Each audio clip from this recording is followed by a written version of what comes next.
damn bastard! she screamed. Give me back my baby! I'll kill you! Cursing like a madman, the bleeding SS, who is still holding Peter, tosses the baby high in the air and catches him upside down, grabbing him roughly by his chubby pink ankles. Next, he raises the infant as high as he can over his own head and slams little Peter down head first against the wheel of the nearest boxcar. In 1996, Uncle Caroli died at 92. Only then was I free to tell my story. The secret that kept me silent so long is finally revealed within these pages, since it can hurt him no more. Stephen Nasser somehow dug deep within his soul to survive the brutal and inhumane treatment his captors inflicted on the Jews. He was the only one of his family to survive, but the memory of his brother's dying words compelled him to live. Stephen's account of the Holocaust, told in the refreshingly direct and optimistic language of a young boy, appeals to both the younger audiences and his contemporaries.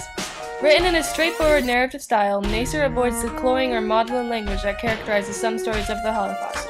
Perhaps it's for the reason readers will find his book one they won't forget and one they recommend to others.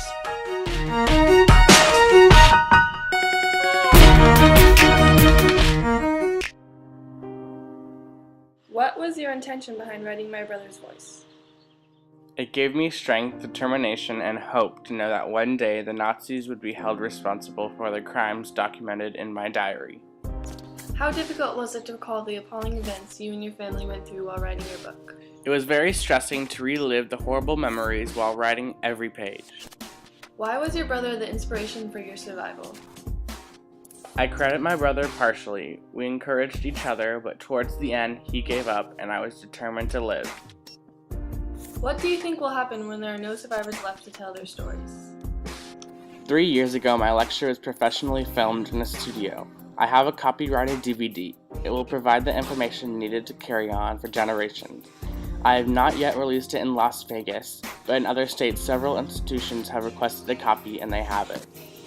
Do you feel as though it is your duty to tell your story for the 11 million victims of the Holocaust, and why?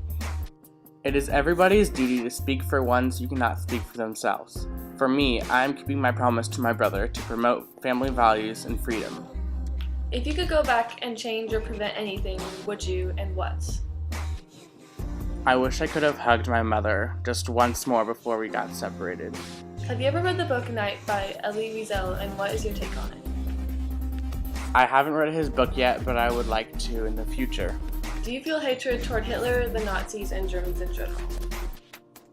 Like I do explain clearly in my lectures, Hitler and the Nazis, who I have watched killing and torturing innocent people, I have absolutely no forgiveness for. They were brutal murderers, but I do not believe all Germans are guilty.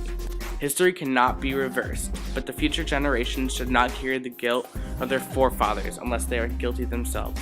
My book was also published in Germany, Die Stimmen meines Bruders, in 2011. The Germans who I have met received me with open arms, and I stated on German television, I do not come here with hatred in my heart.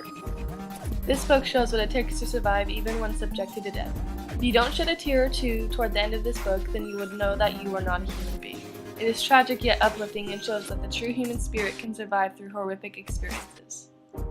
Nasser's story not only speaks for itself, but for the other 11 million victims of the Holocaust. The book has great description of his life before, during, and after the Holocaust.